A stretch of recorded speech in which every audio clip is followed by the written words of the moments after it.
All right. Looks like we are. What? Yeah. Oh.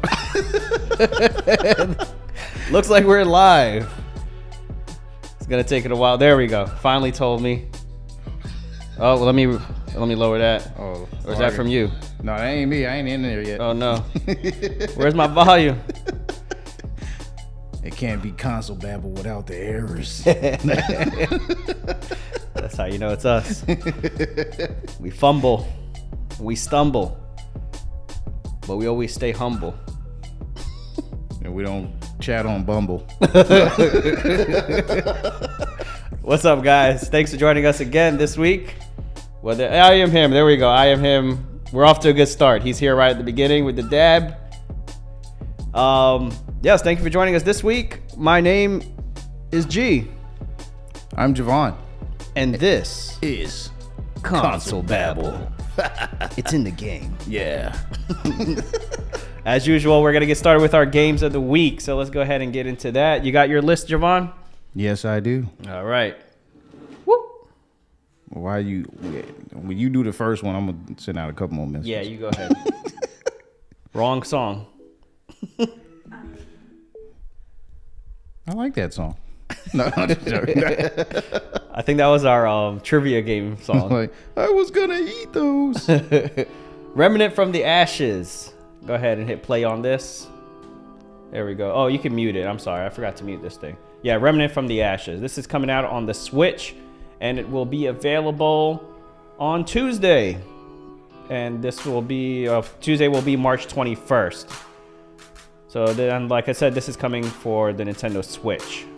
I'm not sure, are you familiar with this game, Javon? Remnant from the Ashes? Yeah, they came out, I think on Xbox and PlayStation already. That's what I was going to ask you. So now it's making its way to the Switch.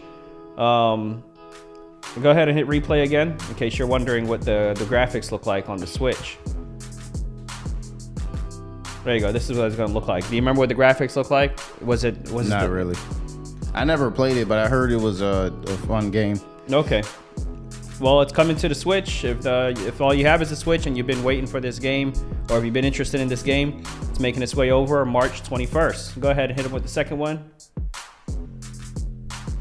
Oh, the next game is Chia. I think it's Chia.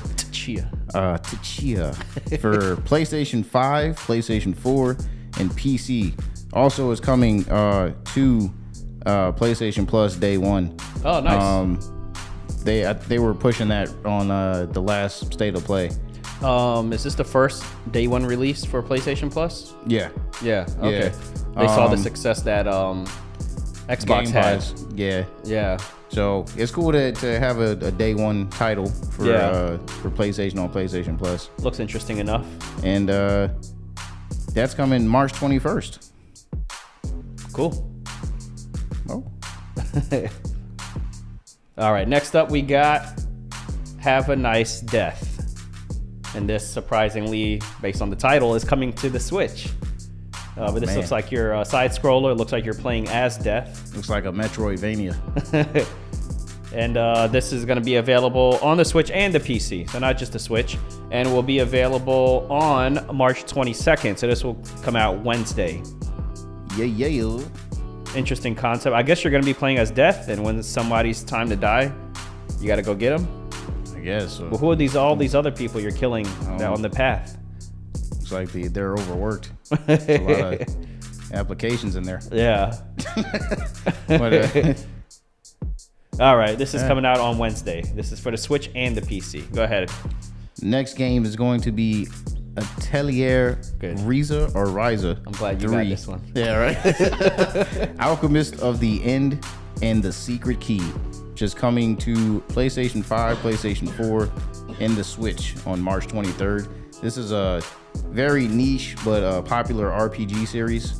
It's been coming out for years, and I'm sure there's fans of the Atelier, I hope I'm pronouncing that right, series that are happy that this is coming out and they got something new to play. Well, it's the third in the series, so Oh, no. I guess they must have done well. No, it just says 3. Well, This is probably like the 16th entry. Oh, it's like a Street Fighter situation? Yeah. Well, it's kind of like Final Fantasy, and where they have like every atelier is different. Like they're based off the names of the character, I think. Okay. Like one's Riza, one's I see. Yeah. Okay, so that's why this is called 3. Yeah. Because it's just Rizza's 3, but not Atelier 3. Yeah. Okay. All right, next up, we got the most anticipated game this week. This is hands down Oh man. the most anticipated game for a while, and that is Storyteller Oh. for the Switch and the PC. Yeah. I'm really excited for course, this one. this is probably the most exciting game of the month, you know? Everyone's been talking about this. This is the biggest release this week. Oh, Storyteller. man, I don't like how he just dragged her picture to the tombstone there. Story of tragedy. You get to create your own story. Nah, this is just Storyteller. I don't know. I'm sure there's some people excited about this. It's coming out March 23rd, which is Thursday, and it's going to be for the Switch and the PC. Now, the next game coming up is the one that people are actually excited about. Go ahead and let them know. I already brought this up last week. I know you're glad this one landed on you. Yes. Resident Evil 4 remake Yes. is coming out on March 24th, which is a Friday. And I cannot wait. I am so excited for this. I've already seen all the reviews. It's getting 10 out of 10s all over the place. Let me ask you, Javon. Yeah. What are you going to be doing next weekend? Next weekend. This comes out Friday. Right. I'm definitely gonna be playing this. Yeah. There's no doubt in my mind. As soon as I'm off of work, Oh my before God. I go to work, when I giant wake up bosses. to brush my teeth. No, no, but it improves in a lot of ways drastically over the original, and like I said, it's got a whole bunch of glowing reviews. Metacritic 95 score. Nice. It's amazing. Capcom just keeps setting the bar with the remakes. Yeah, so did Dead Space. So it seems like Yeah. companies have finally figured out how to do a proper remake Yeah, and not piss people off. exactly. And congratulations to any of you who've never played this game before. I don't know how you haven't. That's me. Oh yeah, this guy.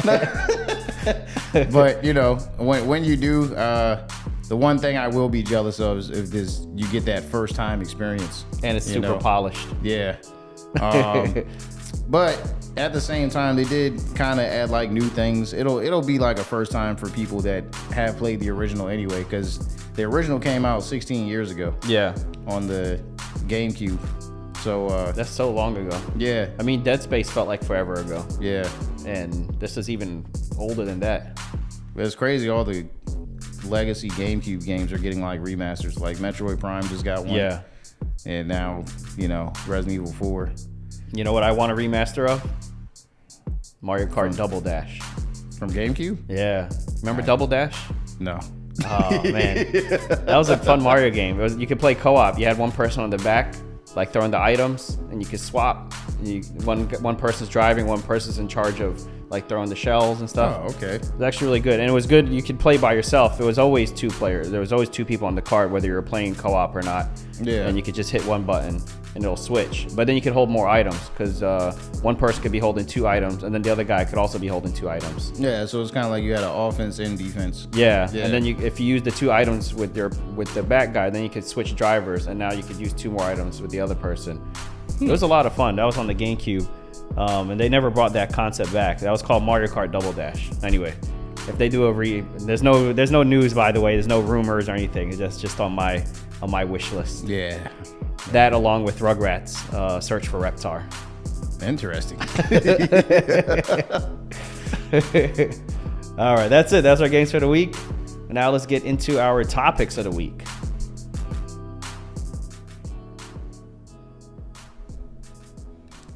We're starting off with some somber news. Now, I'm not familiar with his work because just the games that he was in are games that I haven't played. I haven't played Horizon yet, and I never played Destiny. So I'll let you talk about this because you've probably seen his acting and his. Oh yeah. Okay. Yeah. So many of you probably may already know this, but Lance Reddick passed away a couple days ago at the age of 60 from natural causes. And he was very prominent in the acting scene as well as the gaming community. He was very passionate about the gaming community, which is why, we're covering it on Console Babble. So, yeah, he's leaving a massive hole, and he will definitely be missed. And thoughts and prayers goes out to his family and his dogs that he loved so much. But he was mostly known for his roles in as far as TV, it was the show The Wire, and of course the movies John Wick. He's in all 4 of them. Even the one that's about to come out, he already shot the scenes for that and all that stuff. Okay. But as far as gaming, he was in Horizon, both games, Horizon Zero Dawn and then Horizon Forbidden West, as the I don't want to say he was an antagonist. He wasn't really an antagonist, but he was anti-hero. Yeah, kind of. Yeah. But his character was named Silence in Horizon Forbidden West or Zero Dawn. And then in Destiny, he was Commander Zavala, which there's a lot of Destiny fans out there. And one of the topics that we have on another one of our tabs is basically going more into the whole Destiny connection as well, which we'll get into. But yeah. I think what's interesting about this, and this is actually the first time I'm hearing about him, unfortunately, but with a lot of voice actors, they're voice actors or like with video games, like Nolan North or Troy Baker, a lot of these like big names that show up in like every video game. They usually just do video games. You don't see them in big movies or TV shows, but like The Wire is huge. Yeah. And then John Wick is huge, so it's not like he's doing gaming because he couldn't make it as an actor, whatever. So that shows he really has, a passion. Yeah, he's for that. Multi-talented. Right. Yeah. I'm not saying that the other actors are only in video games because they couldn't get a job of course not. in movies. Matter of fact, you would argue that the better medium for storytelling is video games. I've seen lots of video essays, arguing that point, that the highest form of storytelling is video games. Yeah, I agree. Yeah. That's why I love them so much. Yeah, and especially now with the Last of Us show wrapping up, it just reinforced to me that, the video game is the much better experience. It's like the ultimate experience. Yeah. And that the show is good for like experiencing The Last of Us with my mom, something like that. But if you want the best experience, you want to experience that story, you play the game. Exactly. Go ahead to the next tab, and we'll just see kind of the love everyone's been showing him. So this is something his wife posted, right? Stephanie Reddick. Yeah. And this was on Lance's official Twitter page, but she, of course, posted it on his page. Mm-hmm. I'll go ahead and read it. Lance was taken from us far too soon. Thank you for all your overwhelming love, support, and beautiful stories shared on these platforms over the last day. I see your messages and can't begin to express how grateful I am to have them. And to the thousands of Destiny players who paid the special tribute to Lance, thank you. Lance loved you as much as he loved the game. Donations may be made to momcares.org in Baltimore, his hometown. And what she's talking about there, we'll talk about in just a second. But first, when she said, and to the thousands of Destiny players who played. Oh, played. Yeah, okay, she did say played. Played in special tribute to Lance. Thank you. So we'll talk about what exactly she was referencing there. But let's talk about Bungie, who is the game developer. Go ahead to the next tab. Who's the game developer for Destiny. Lance, go ahead. You can read this one. All right. So Bungie also sent out their condolences and wrote a little message. So they said, Lance Reddick was an iconic presence on screen in Destiny and most importantly in person. His love for our community shined through in Commander Zavala and his uncompromising dedication to his craft and out of the radiating kindness that touched those around him. To say he will be missed is a profound understatement, yet no less true. Rest in peace, Lance. Love, Bungie. And like G was saying, Bungie is the basically developer of Destiny, so they had a close working relationship with Lance, and Lance was, as they say, he was very prominent in the Destiny community. Players would actually post and make requests of him to like recite a line or something, or there was a meme that was out there, and he would literally go on his Twitter and read it in his game voice for the fans. Okay. And just he's the only voice actor that I know of that actually did that. Who's not doing it like through Cameo, Yeah, where yeah. like people pay for it. Yeah, So. yeah. Come in here and pay for it and get my autograph. Yeah. Yeah, so he was really cool like that. And I enjoyed his. I think he had a really unique voice as far as in gaming. It's like It's like instantly recognizable. Yeah, it's very recognizable. I was gonna say unrecognizable, but it's very recognizable. When you hear it, you know it's him. Unlike some games where like you hear certain people's voices. I never like, know who Nolan North is. Right, and certain games you don't. But Yeah. but you know who he is in Uncharted. But Yeah. but certain games you're like, what? That was Nolan North? Like he was Desmond in Assassin's Creed. Yeah. And I never knew that, even though I played Uncharted over and over and over. I never recognized him when I switched to Assassin's Creed. He's also been in a few episodes of Rick and Morty, and I never recognized his voice there either. Yeah, he was in a game called I think it was called Insurgency or something like that, which I didn't know he was the voice actor for one of like the main character in that game. Mm-hmm. But, Or in The Last of Us. Yeah. I had no idea he was David. Yeah. I didn't recognize the voice at all until I saw the credits and behind the scenes. I'm like, oh, wait, that was That's him? crazy. We had Sam Drake and Nathan Drake in this game, too. Yeah. But go ahead to the next tab, and then we'll see what his wife was referencing. So this says Destiny players are gathering in the tower to honor the tragic passing of actor Lance Reddick, who played Commander Zavala in the franchise. So this is it looks like someone just took a picture of their monitor. yeah. But you see there's a whole bunch of players kind of meeting up there and with their avatars, paying respect. And this is actually in basically the main hub world of the game. Okay. Where you do most of the shopping and getting a lot of the missions and all that stuff. But where they're actually standing in front of them is the actual character Commander Zavala. So they're actually going up to his character and like basically. I see over there. It says you Yeah. can see at the top there, Commander Zavala. Now the crazy thing is this picture was taken like the day of when the news happened, but since then there have been pictures of like hundreds of those avatars in that area. So is there an emote to kneel? Yeah. Because I see a bunch of them are kneeling. Yeah. Okay. There was some where a lot of them were kneeling. There was some where they could generate like a neon kind of sign, and everybody was like doing that pose so that Okay. it was like lighting up around them. I see. Kind of like lighting your lighters or your, I guess Yeah. nowadays, your cell phone light. Yeah, Okay. so it's pretty cool that the gamers are actually going out of their way to go on the game just to pay tribute to And Lance instead like of just that. hopping on and like gaming as usual. Yeah. They're actually like taking time to. Like just going up to his character like, hey Lance, whatever, give me my next bounty. Yeah.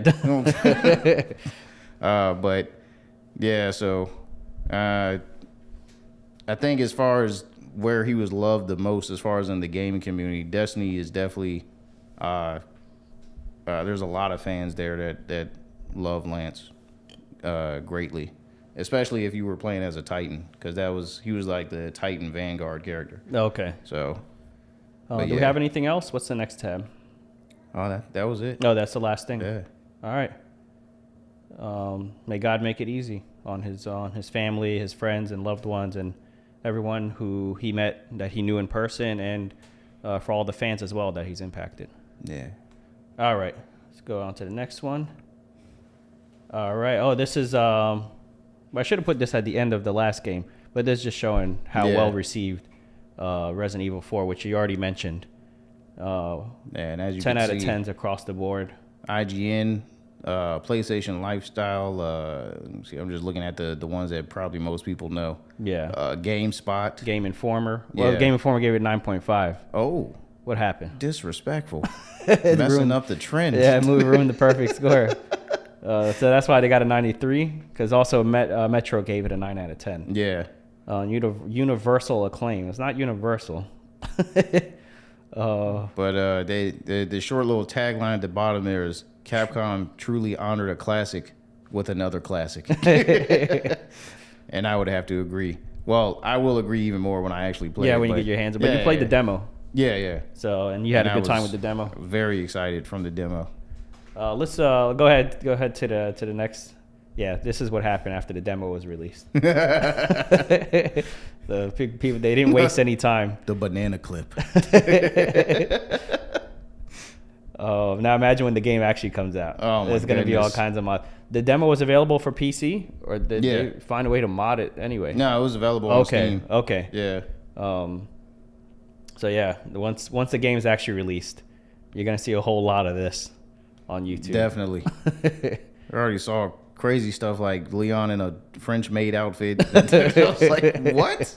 Why would you even do that? He had him with his jacket that he's got on now, but like shirtless. Like, I don't know, man. People always doing weird stuff on PC. Oh, he has a spoon here instead of a knife. Instead of a knife. It's a big spoon. Stirring tribute. Hair day gone wrong. Oh, this is him. Oh yeah, they basically switched his head with the chainsaw. Yeah. Ganado, who's named Dr. Oh, Salvador. go down. That's the shirtless one. And sweaty. Oh, I don't trust the rest of this post. I'm scared to go lower. I think that was the last of it. Okay. Anyway, you get it. There's all kinds of mods. You know how they do. Got to maintain our integrity. This is a family show. That's part of that's part of the pros of being a PC gamer, I guess. Once you're done playing the game, you then you play it again with goofy mods. Yeah, no anti-gravity, all kinds of stuff you can do. All right, go ahead. Let's see our next topic. All right. Boosteroid. You know Boosteroid? No. I didn't know what Boosteroid was until I saw this topic. So who are they? What did you find out about them? Nothing. No. So I believe, you know how you can play all these Resident Evil games on the Switch? Yeah. And it's like via the cloud? I believe Boosteroid is that company who's doing the cloud streaming for Nintendo. Oh, and maybe some other company. I could be wrong, but that's what I believe I read. And this is Microsoft going on their tour, signing deals for Activision, which I found out. Remember the last game we were saying why they're going around signing deals? Yeah. When they don't own Activision yet? They're doing this. Oh, what? I found it. Oh, what is it? Yeah, Boosteroid is a web-based cloud gaming service that lets gamers use powerful remote servers to launch and run high-end video games via any browser over the internet. The gameplay is rendered on the remote computer and is streamed directly to the user's device. So you can have a weak computer, but play high-end games. Yeah. By streaming it. Okay. Sounds like... are they the ones who are providing that service? Yeah. Are they the ones providing that service for Nintendo? Or is that a different company? Am I mixing them up? No, I think that's like a different thing. Okay. Yeah. Well, the reason they're going around signing all these deals is so that they can look better in court, where they could say, "No, we're not." Look, man, look at all these people we're trying to share Call of Duty with. Yeah, they're like, we're not trying to make it exclusive. We already got contracts ready to go. As soon as this thing is done, Nintendo, it's going to be everywhere. You know, they try to sign one with PlayStation as well. Yeah, man, we already talked about that. Yeah. They're not interested. Speaking of which, let's go ahead into our next topic. Our favorite website, the FTC, the Federal Trade Commission. You know, it's a good episode when we get to talk about the Federal Trade Commission. Exciting stuff. They finalized the order. We covered this topic a while ago. This one is about Epic Games and how their interface was kind of misleading and making it a little too easy to make purchases at a game that's targeted towards kids who are using their parents' credit cards. Yeah. So I am a victim of this. I guess they were in. You are? Yeah. By Fortnite or just other games? Fortnite, Roblox, whatever. All of the above apps on your phone. Yeah.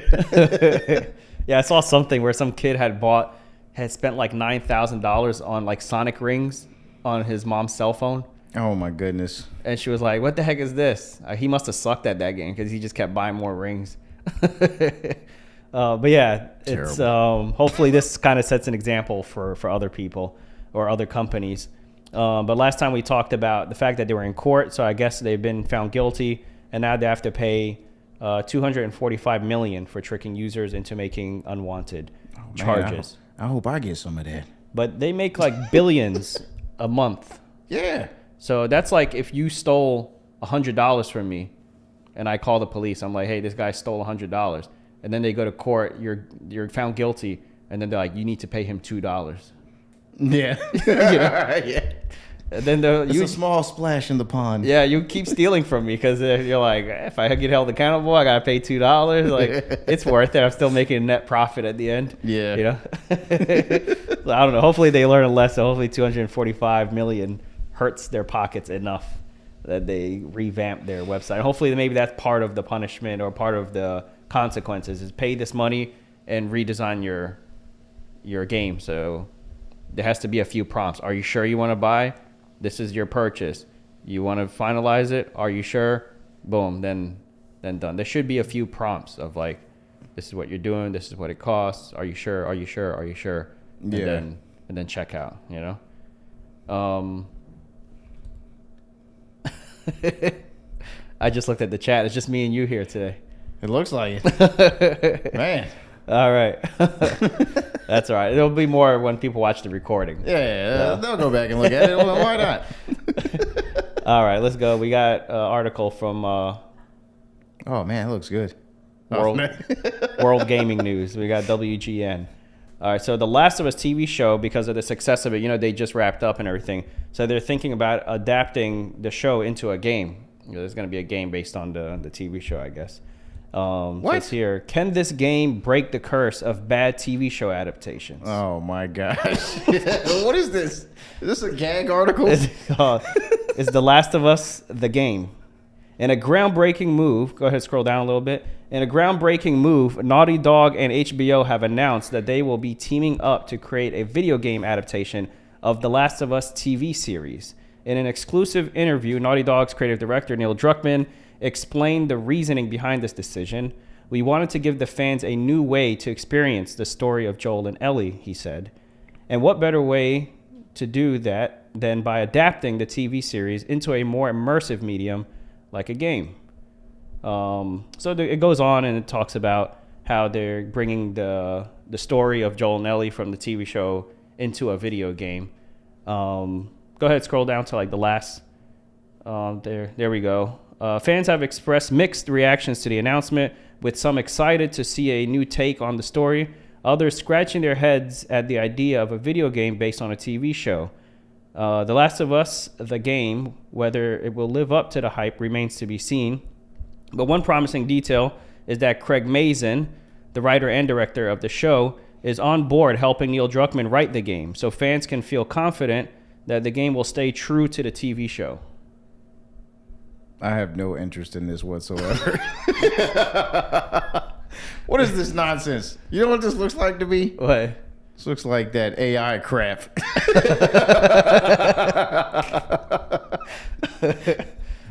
Did you create a fake article?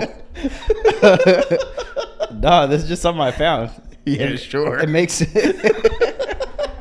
it makes sense. I'm on to your game. You're not gonna get me with this. Let's see what I Am Him thinks. I Am Him is still here. He's our most loyal follower. Yes. No, it makes sense. The show did really well, so now they're doing a TV show. I mean, they're doing a game based on the show. I know they usually do games based on movies, but every once in a while they do a game based on a show, like SpongeBob or Rugrats. I mean, it's usually a cartoon. No. No, I don't believe it. I won't believe it. Let me see. What does it say in the middle? Oh, yeah. See, look. The game will also feature next-gen capabilities. We are really pushing the limits of what the PS5 can do, Druckmann said. For example, Ellie's face expressions will be even more realistic than in the TV series. Yeah, okay. We've what's really blowing my mind about this? What? I'm reading ahead of you, and at the bottom it's like, so we've cast 2 unknown actors to provide voice. What? There's no way they wouldn't even have all this information ready that fast. We wanted to give fans a new way. Hold on. Bite off. There we go. Realistic. Joel being able to make weapons out of anything he finds lying around, including a discarded pizza boxes. He's going to be giving the clickers paper cuts. It's going to be slightly annoying to them. What's the next topic, man? All right, yeah, ChatGPT wrote this article for Yeah, me. I know they did. You just spent the whole 30 minutes before we got on here showing me how that works. It looks good, though. It looks believable. Yeah. Wait, click outside of the read mode. Where's the article? Where's the article? Go down. Oh no, click off it. There's a giant ad. Oh. Yeah, there we go. There's so many breadcrumbs. Click off the ad. Yeah, this you can click off this entire website. This it's like a fake news website. You can go and generate your own like fake articles. WGN. It's called World Gray News because it's like, you know. Anyway, go ahead and click off of this because there's all kinds of like sketchy stuff happening on this website with the viruses and everything. Yeah, you can click off of it. Joke is done. No wonder your computer kept saying that. Yeah. I'm getting sick. I'm infected. Just do. It's already on the search. You see on the search on the top right where it says season 2. Yeah, right there. Yeah, just again. There we go. One of the complaints we've seen. This is real, by the way. Yeah, this is no more definitely Chat GPT. This is GQ.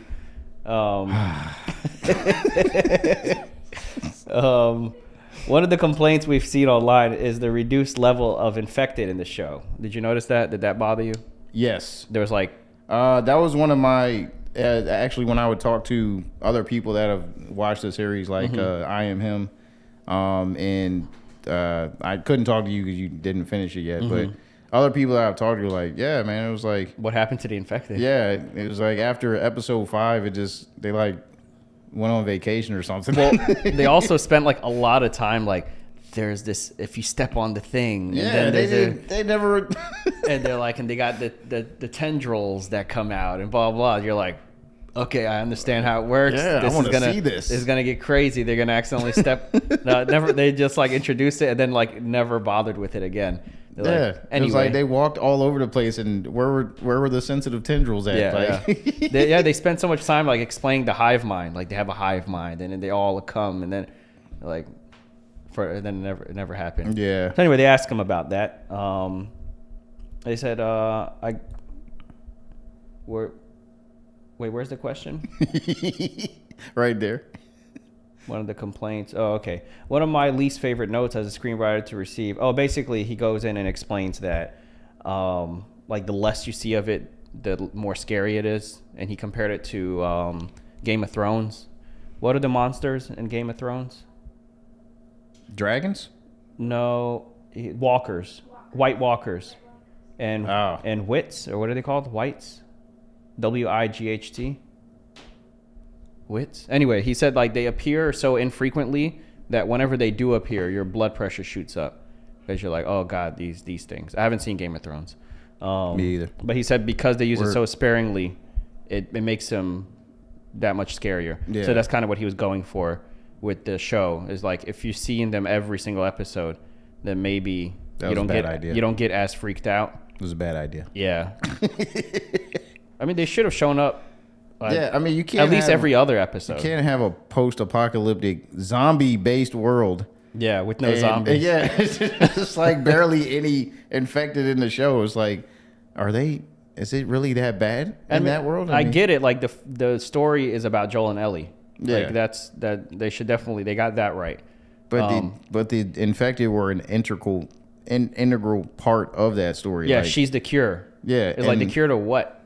Like, and they were very prominent. Like, you know, just certain things that they cut out, like with the whole Bill episode in episode 3.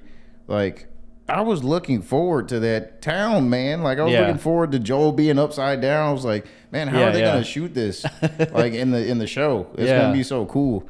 And like, if they actually do like his perspective of him being upside down and all that, that would have been so awesome. And it just, I don't know, all the encounters with the infected. I get that they were trying to, they probably looked at it as also filler. Like, all these encounters with the infected are filler. We can cut through all of this. And that's what they kept saying. Like, it makes for great gameplay. Yeah. But it's boring if you're just watching it. I don't. But it's not. It wouldn't be boring to me. Yeah. One of the most exciting scenes was like the scene where that truck falls in, like collapses in. Yeah. And like hundreds of like runners and clickers and everything. Out. And there's even that little girl. Yeah, that was clicker really creepy. Who was just like a contortionist. She was a contortionist. Yeah. They hired her specifically to do all those weird bone bending moves. Yeah, when she came into the car, she's like. So yeah, they said basically he said that's the reason he wanted to keep it scary, and for that reason, he kept it to a minimum. But they did say that they're going to have a lot more of them in season 2. Yeah. So they said they also said that season 2 story is going to drastically change from the game. Right. Right. They do talk about that here. Yeah. One of the complaints I've seen online is a reduced level. Okay.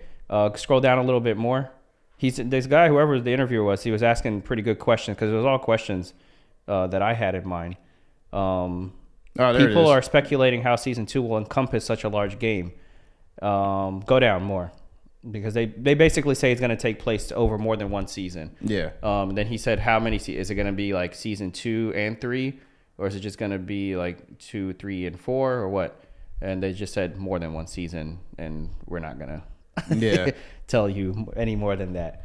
So then he said, scroll down a bit more. Wait, maybe it's further up. Has the progress evolved as you go into season 2? Scroll back up a little bit. Just jump around to the questions. Do you think the TV will? Okay, there we go. He said, justifiably or not, a minor portion of the gaming community reacted incredibly negatively to the direction of part 2, which is an advantage they have. Like, they took a big risk with the story they wrote for part 2, and I love the game. When critics got it, it was 10s out of 10s, just like we're seeing with Resident Evil remake. It was just across the board 10 out of 10. Yeah. As soon as customers got their hands on it, it was just like worst game, 0, 0, 0. But then a lot of people were saying they didn't even play it. They just like created an account just to give it a 0 because something happened that they don't like. I'm gonna put out a spoiler alert. Well, you know what? I'm not even going to do... Well, actually... We don't need to talk about spoilers. They just didn't like it for whatever reason. I was going to say, because I am him's on here, but he's already played past that part, so... Yeah, but there's other people watching who, for some reason, maybe didn't play it. Or maybe there's new fans who just saw the show. So we're not going to spoil anything. Darn. The point is they didn't like it. So now they took a chance... And I noticed when I watched like the behind the scenes of Uncharted 2, Uncharted 3, like The Last of Us, every time they were afraid, like, I hope this game does well. So there's always like, you don't know until it comes out. Yeah. So it's probably the same feeling when they created The Last of Us 2, where it's like, the story is a little bit, but we like the story we wrote, and let's hope it does well. And they probably put it out. And then for the first time, like, they got a lot of hate. When The Last of Us 2 came out, Uncharted 2, everyone loved it. So they were worried, and then people loved it. And then 3 came out, they were worried, people liked it. I don't know if they loved it, but they liked the game, Yeah. The Last of Us came out, they were worried, people loved it. So they probably thought the same thing with 2, like, okay, let's put it out. We're worried, but usually we go with our gut, and it works out. This time it didn't. So now they have the advantage of knowing that story didn't work, or there's something they could tweak to make it better. So now going into season 2, they said, I guess I go back to earlier quote from Craig, which is like this: I don't care how they react. How they react is how they react. That is completely out of our control. So how do we make the best TV series? That's the problem that we wrestle with every day. To the extent that the storyline moves people, I'm trying to find the part where they talked about making some changes. Go back up. Keep going up. There we go. Oh, before you get into that, yeah. Shout out to Metallic-Keem. Hey, Metallic-Keem. For also joining in. Thank you for joining in. And also, I Am Him said he loved that scene with the infected jumping. Wait, Metallic-Keem, you said the game was fire except the ending? Oh, I think he's talking about part 2. Are you talking about part 2? Yeah, what are you talking about? Because people who don't like part 2 is usually the beginning they don't like. I haven't heard anyone complain about the ending. Yeah, that's interesting. I mean, he like the beginning is cool. I like that. I'm not gonna lie. It Last of Us 2. Okay, that's interesting. That's the first time I've heard that. Yeah, he said, almost everybody who has any complaint about it, it's the PGA Tour. Oh, yeah. All right, so this is definitely the question I was trying to get to. The second game relies heavily on perspective shifts that are unique to the agency of video games. How are you going about adapting the show to make sure that's not lost in the passive medium? Oh, it's not lost. I think we know what we're doing with this one. I'm not saying that in a snarky way. I'm saying that in a hopeful way. There are going to be things that are going to be different, and there are things that are going to be identical. There are things that are going to be added and enriched, and there are some things that are going to be flipped. Our goal remains exactly what it was for the first season, which is to deliver a show that makes fans happy. We've got an incredible returning cast. It's a daunting task, but Jesus, so was the first season. You can't make everyone happy, but we've made a lot of people happy. That's our intention to do it again. So when he says that he's changing a few things, flipping a few things, I think they have a chance to correct the way the story was delivered. Yeah, because I think maybe stretch out certain outcomes to happen later. Right. It's not that it doesn't need to happen at all. Yeah. So what they do is I'm going to try to describe this as least spoilery as possible. You have Ellie, who's the main protagonist in this game, and then you have the villain of the game, and then halfway through the game, they have you play from the villain's perspective. Yeah. But the villain has already done something that you hate her for, right? So I think that's why a lot of people didn't want to play part 2, and that's why I got review bombed. Right. Yeah. I think what would have worked better is before the villain does the villainous thing, you play as her so that you already sympathize and like her. Then she does the evil thing. Right? Yeah. And then you can say, oh, okay, I understand her perspective and I understand Ellie's perspective. They're trying to get you to see both perspectives by forcing you to play as the villain. But if you're playing as the villain after they've already done something evil and you already hate them, then you're like, I don't want to play as her. Yeah, and, the pacing of it was is what threw a lot of people off, I think. Yeah. Like, she already did something really evil that people they already hated her and they didn't want to forgive her. And now they're like, oh, you saw her do that extremely evil thing and you all hate her? Well, let's rewind back, a week. Yeah. let's spend some time with her. And then it doesn't matter what they do. Like, she pets a dog, she saves a child. You're like, I don't care. Like, she did this. But if she did all that stuff first, and then you're like, I like her. She's got a good heart. Look, she helped the little kid. Oh, look, she's doing this. Oh, she saved that person.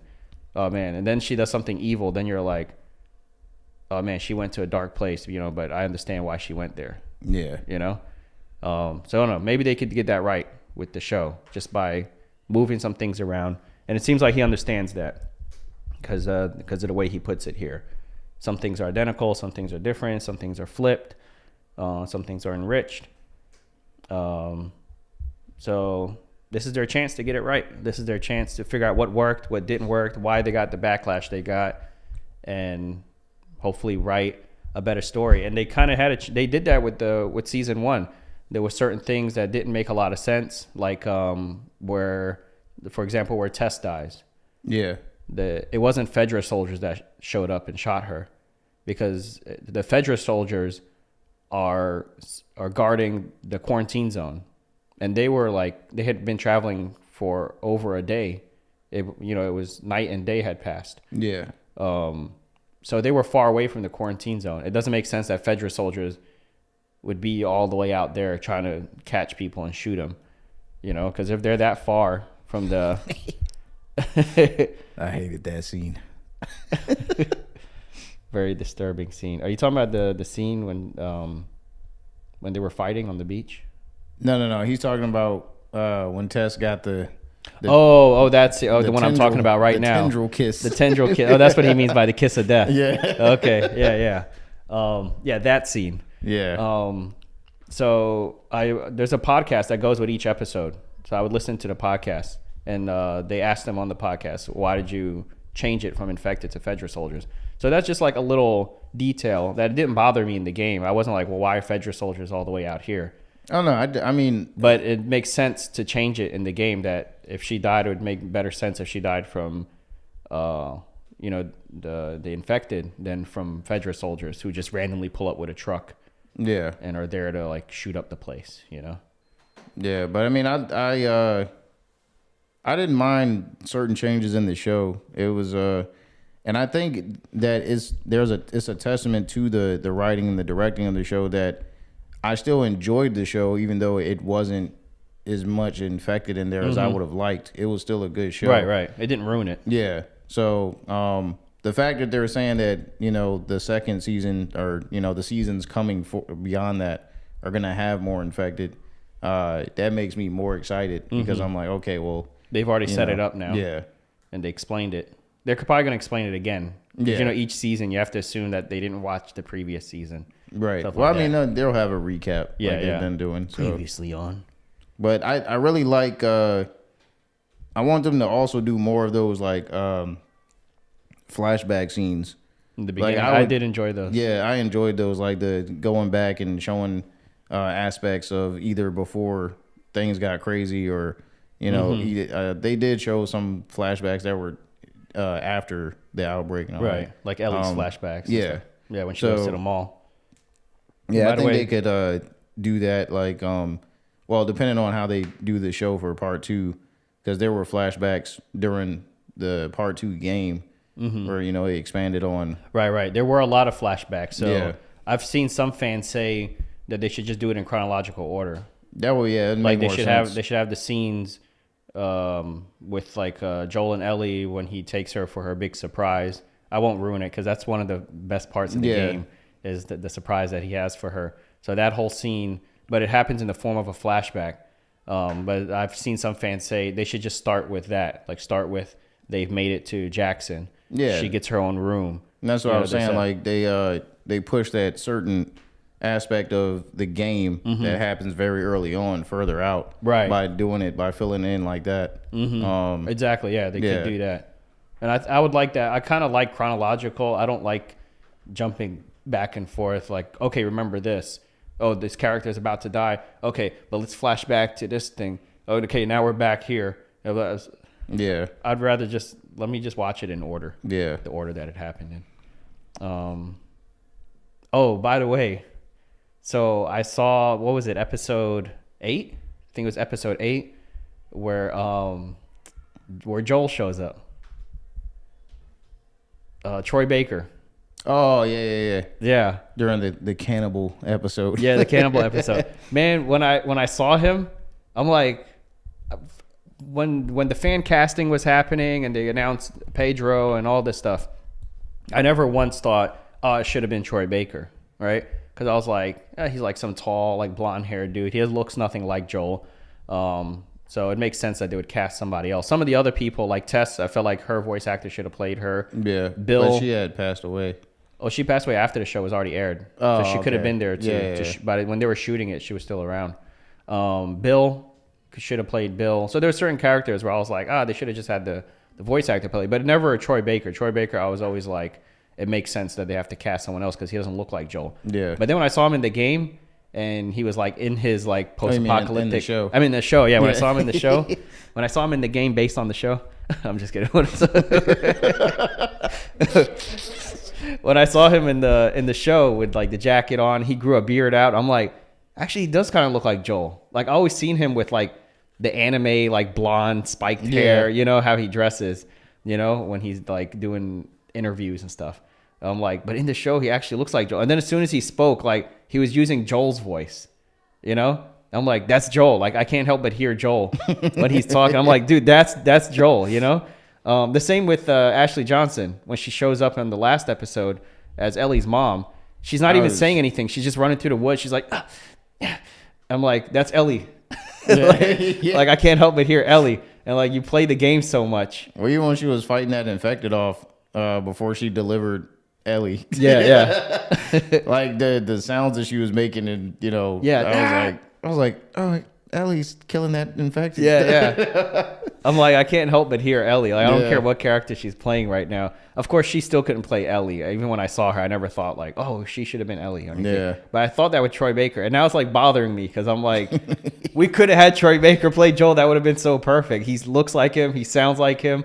If anything, he was just looked a little skinny, which is perfect for this world because they're like starving and stuff like that. And especially in the character and the community he was a part of where they're having to resort to eating people. You know, so it makes sense for him to look skinny. But if he would have played Joel and he would have just gained like 10, 20 pounds, I think he would have been a perfect Joel. He could have actually played. So now at like one episode before the season's over, now I'm upset that Troy Baker didn't play Joel. Yeah, Keem says that her voice was cool. Yeah, see, and, Metallic Keem also said he had to put on a few pounds. Yeah. I gotta say that as far as Pedro Pascal being cast as Joel, I love that casting, especially after hearing his voice and just everything that he did in the show as far as his acting. Mm-hmm. I think he nailed Joel perfectly. Yeah.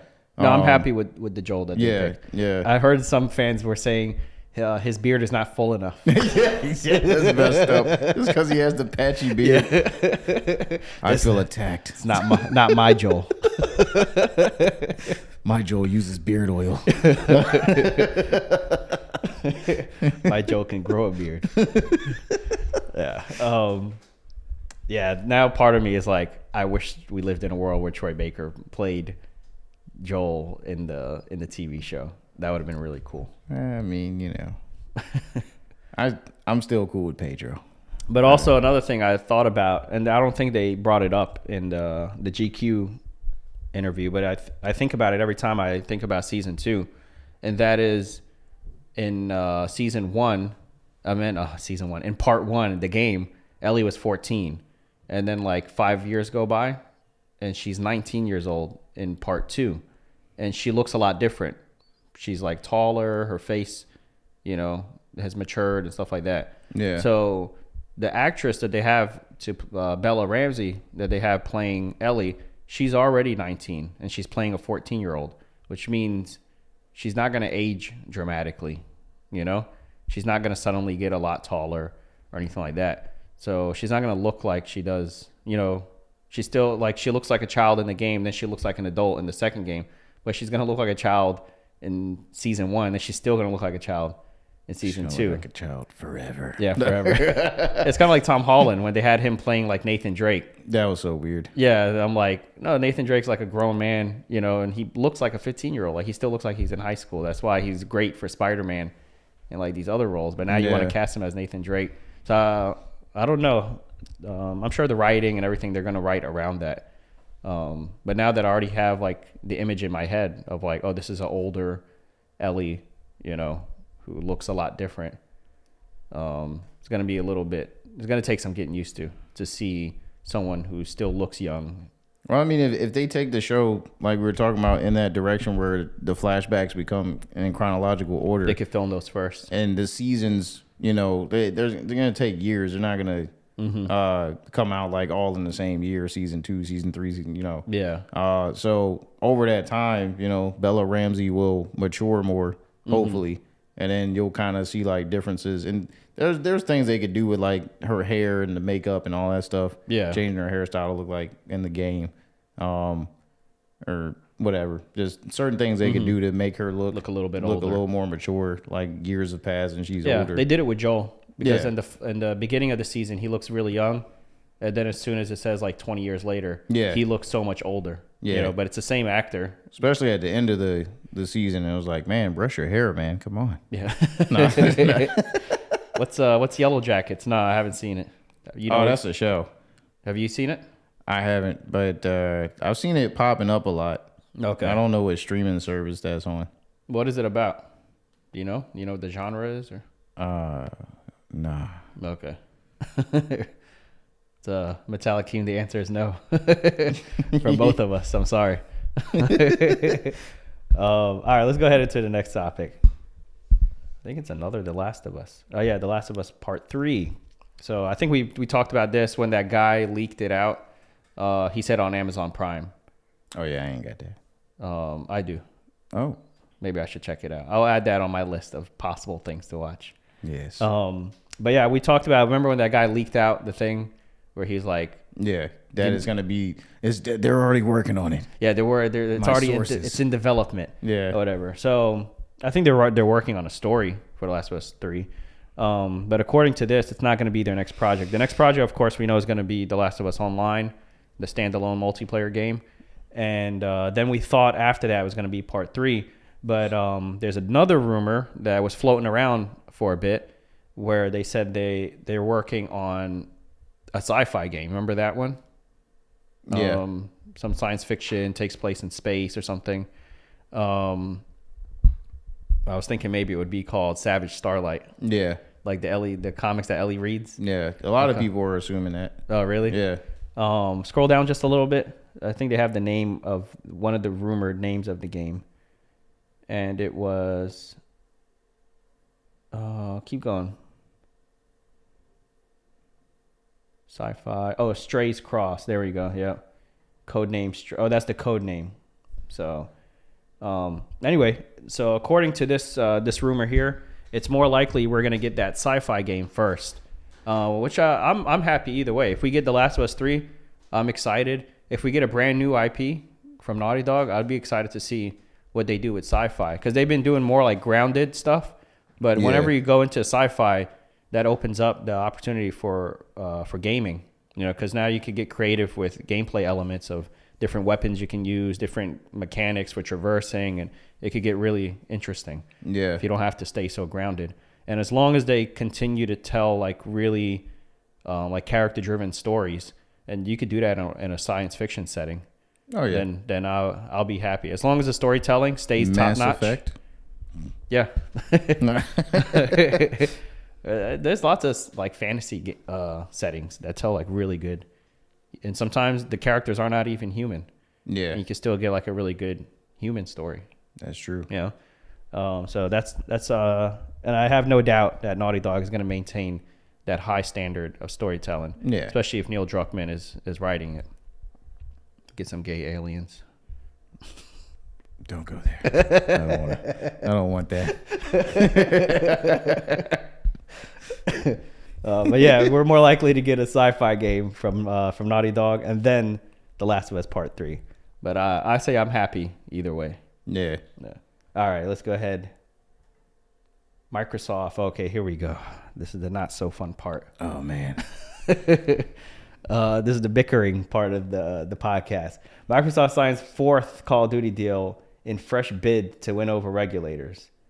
Boosteroid. That's the one we were just talking about. 10-year deal with Boosteroid brings Xbox games. Oh, so this is pretty much the same as that other topic. There we go. Ubitus Oh. is a Taiwan-based cloud gaming provider.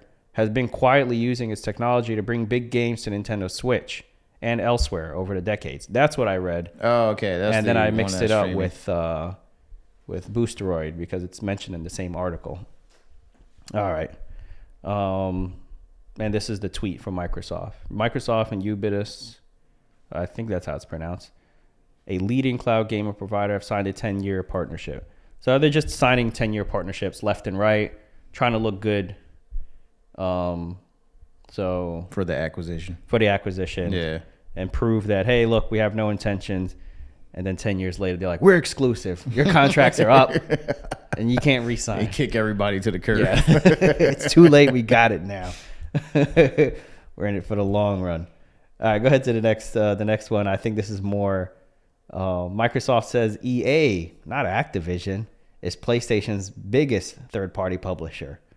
So I guess the argument here is that, hey, don't worry about Activision. EA is your biggest third-party publisher, and we're not trying to buy EA. Ubisoft. You should be worried if we're trying to buy EA. We're not trying to buy. We're just buying Activision. What is that? I got Call of Duty. You know, y'all got Battlefield. You know, that's like when like two kids have something, and then they're like, "Let me get that." Then you're like, "No, I want that." And it's like, "But yours is better." Yeah. It's like, well, then why don't you want it? Don't bring that up. I have PTSD from my 4 kids. Yours is better. No, it's not. If it was better, then you would be holding on to it right now. They all got to have the same thing. Even if they're different boy and a girl, it doesn't matter. But I like her dollhouse. Like, what? I was like, what are you talking about? How come I don't have a doghouse? A dollhouse. Yeah, I guess that's where they're at now. Let's go ahead. What's the next piece of bickering we got? PlayStation has an exclusive Superman game. So this is just old people writing stuff, and they're like, yeah, PlayStation, you know, they got all the exclusives, you know, like Horizon and Superman. It's actually Spider-Man. But fans got excited. They were like, oh my God, PlayStation has a Superman game? We didn't know that. Hey guys, PlayStation, how do you know? It leaked through the acquisition. The court papers came out. Now we know they're working on a Superman game. They're not. They just don't know the difference between Superman and Spider-Man. And they wrote Superman in the doc. Scroll down a little bit. There we go. It's highlighted.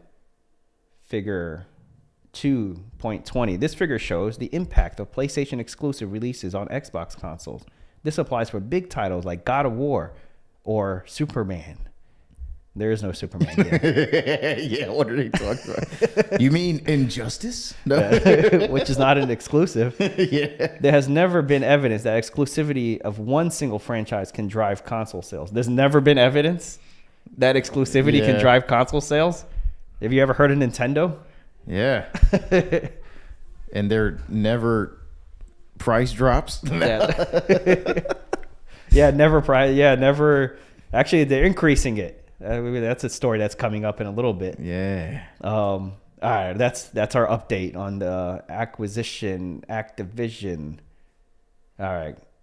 A game inspired by the rock scene in Everything Everywhere All at Once comes out on Steam this month. Be a Rock.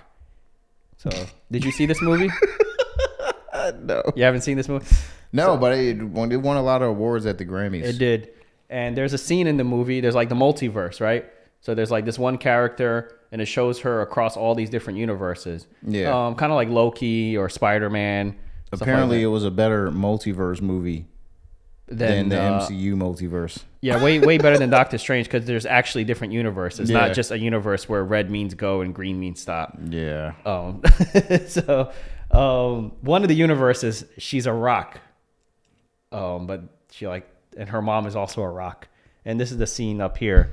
They're just like talking to each other telepathically. There's just like subtitles. Wow. Like the scene is just like complete silence, and you're just like reading subtitles. I still need to watch that movie. Actually talking to each other. Anyway, so I guess heard it was amazing. This guy was really inspired by that scene where she was a rock, and he was like, "I want to be a rock," and so he made this game called Be a Rock. Go ahead to the next tab. That's how. Let's watch the trailer. Go ahead and unmute it. Hopefully, we don't get a strike for this. We're advertising your stupid game, all right? So don't strike us. Hey, don't call us stupid. It'll really strike us. There we go.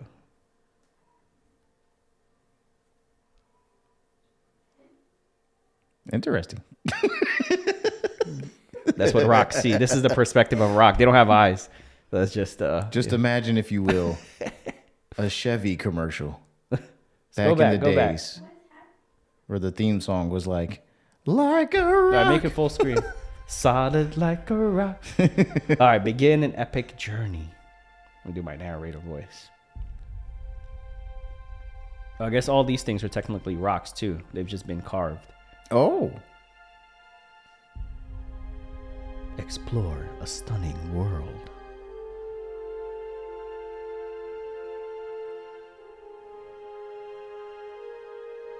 Those two are rocks also, but they get to be deer rocks. Interesting. Sculptures. Yeah.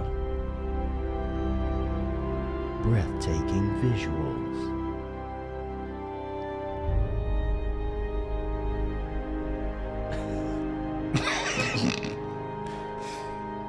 This is giving me Life of a Plastic Bag vibes. I remember that documentary. Yeah. Solve puzzles. So there's a first gameplay mechanic.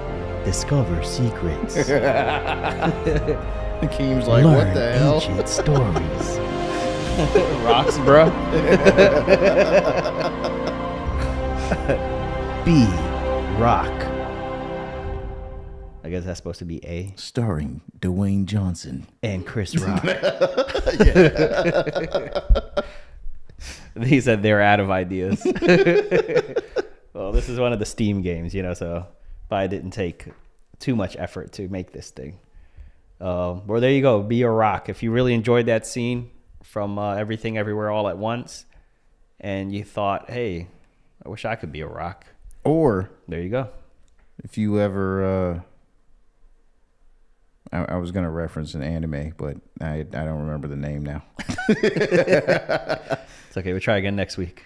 There's a sad anime. It almost made me cry like almost every episode. But anyway, the guy starts off as the spirit or whatever starts off as a rock, and then this wolf comes by, and the wolf dies, and the blood gets on the rock, and then the rock turns into the wolf, and then the wolf meets this kid that's like in this ice village by himself because everybody else left because they were like, oh, we need to survive, and he was the kid's like, nah, I don't need to survive. Yeah, and then the kid dies, and then the wolf turns into the kid. Oh, okay. But yeah, it keeps on. The soul just keeps transferring. Yeah.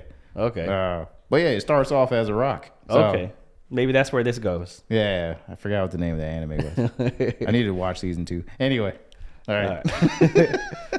All right, let's go ahead to our next topic. Battlefield 2042. Oh. PlayStation Plus release results in massive increase in players.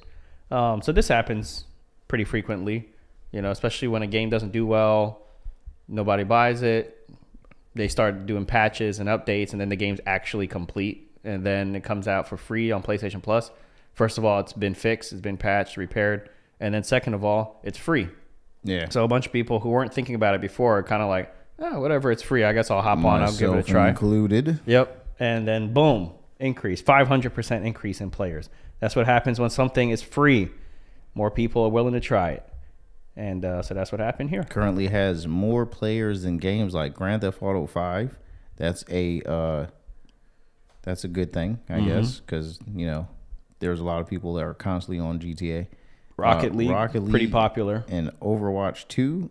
Apex Legends, that's a really huge one because Apex be getting a lot of people on there. Yeah. And Destiny 2.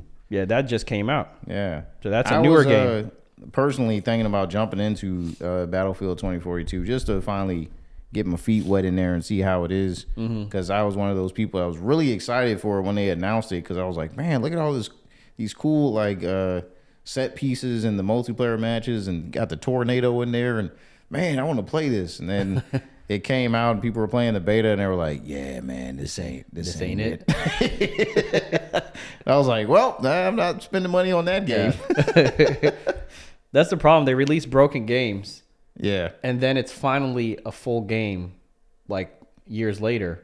Yeah, by the time it's discounted, and it's like, yay. Right. I guess that works for the people who just wait for the discount or wait for it to come out for free. They get the full game and they get it cheaper. But the people who pay full price, they're paying for a beta. Yeah. They're the beta testers. Yeah. You know, which it shouldn't be that way. If you're paying full price and you're buying it on release date, you should get a full complete product, you know? I'm the beta tester. Which, by the way, let's go into our next topic. Uh-oh. that's how they justify the price increase. Nintendo's Doug Bowser, which I think that he got the job because his last name was Bowser. Yeah, he's the enemy. Yeah. It says Tears of the... So there's been a lot of talk about this. This game is going to be $70 because Nintendo games have always been $60. PlayStation 5 games have already been $70, right? Yeah. Every game I bought had been $70. Some of them, for some reason, have been $60. It's like weird. They choose specific games to do it with, and then other games are like, no, we'll do $60 on this one. Yeah. Like Resident Evil 4 is $60. Okay. Which is... Maybe because it's a remake. It's not an original game or whatever. Who knows? Yeah. But they said that this is going to be $70 because it's full, deeply immersive experience. It's a full... But so was... Breath of the Wild. Everyone agreed it was a full, deeply immersive experience, wasn't it? I agree. And that was $60. Yes. Yeah, so is this like more full and more immersive than Breath of the Wild? Go down a bit. I think they talk about like the movie trailer voice guy. Double the action. Get down. Double the excitement. Get down again. Yeah, they just talk about how other games are coming out. Pikmin 4, which is a new game, is coming out at $60. All these other games are coming out at $60, but Tears of the Kingdom is coming out at $70. But for real, Tears of the Kingdom could come out at $100, and they're gonna sell. Yeah. And don't even need to be a special edition. It doesn't need to be comes with the game guide. Nothing, just the game. Yes. And people are gonna pay for it. That's right. I am a Zelda fanatic, and I approve this message. My Apple Watch told me that it was time to stand. I was very thrown off by that. I was like, why is he standing up? No, my Apple Watch said it was time to stand. Did he hear something that I didn't hear? Wait, what happened? Oh, yes, the ending theme song. Why is that? Somebody outro knows. Music faded in? Somebody knows what time it is. All right. Well, yeah, that's our this game is $70. Well, I didn't have much to say on that. Yeah. Other than, I mean, the industry's moving towards that anyway, like as a whole. Right. So, I mean, it's going to happen. Nintendo's going to eventually be selling everything at $70, and then they'll be the main publisher that's not reducing prices. Yeah. Like every PlayStation will be having all these sales in the PlayStation Store. Microsoft will be having their sales, or they'll just be on Game Pass. And Nintendo will be like, nah, bruh, $70 for the next 3 years on the same game. Yeah, and actually, if you think about it, like games in general have been like $60 since the PS3, the PS2. Yeah. And the cost of making a game has gone up. Yeah, development. Millions and millions of dollars. They spend more than they do, or as much as they do on making a movie. Yeah. You know? And they're still selling it for $60. Yeah, you know, like how much for Spoken? Actually, Callisto Protocol, the game that did not make very well. the money back at all, cost $170 million to make. Dang. Yeah, and they did like, I think less than a quarter of that in sales. Yeah, that's why these games coming up with microtransactions and like stuff, because they got to figure out some other way to recoup the money other than just the sale of the game. And then places like GameStop who resell the game used, and the company doesn't get any of that. All that money goes to GameStop. So yeah, there's all kinds of stuff. So I don't know. To me, it seems fair. $10 increase is not too much. Like I said, if it was $100, I wouldn't like that, but it would make sense to me. Yeah, you know. So I mean, and if it's a game that I'm really gonna want to play, like not like just all the like some of these games that I buy just to have them, but but the games that I'm actually like a big fan of, like I wouldn't mind. I don't mind paying $70 for those games, but But they keep the price low, then you do stuff like that, where you have a game, you're like, I'm buying it and I might play it one day. Yeah. But if a game if they do eventually get to like $100, then you're going to be very, very strategic. Very selective. Right. About what you're playing. So they might actually sell more by just having it a little bit more affordable. And then somebody else is more likely to make an impulsive buy. Yeah. And stuff. So anyway, that wraps it up. They see our outro music. It's in. Yeah. Which means that's our last topic. By the way, this is our last topic of the night. It's also our last episode for a while, because starting this week and actually just maybe like 3 days, it's going to be the first of Ramadan, which is the holy month for the Muslims. Yeah. I'm Muslim, Javon's Muslim, our behind the scenes button switcher. My wife is Muslim. So we're going to take time to focus on that month. We're going to be fasting. It's very requires a lot from you, and so we're going to focus on doing that. So we're going to be gone for a month, and then we'll pick back up around April 20th, let's say. Towards the end of April. You look forward to seeing us again. But thank you for everybody. I know we've been consistent. We haven't missed a week since we started this thing in July. Yeah, in July is when we first started. Yeah, it was before my car exploded. Whenever that was. Well, that was in July? No, that happened in August. I know it was the same week that Musa was born. Oh. Yeah. And Musa is going on 8 months now. He's about to be 8 months old. So, yeah, this podcast has been going on for about 8 months. So thank you for everybody who's tuned in from the beginning. If you joined in somewhere in the middle, if you're here with us tonight, thank you so much. We'll see you next month. Peace. Like, subscribe, go ahead. Hit them with the exiting instructions. Hey, like, subscribe, share, all that social media garbage. And thank you for tuning in. Don't forget to hit that noti bell. And yeah, man, it's been a pleasure. Have a great night.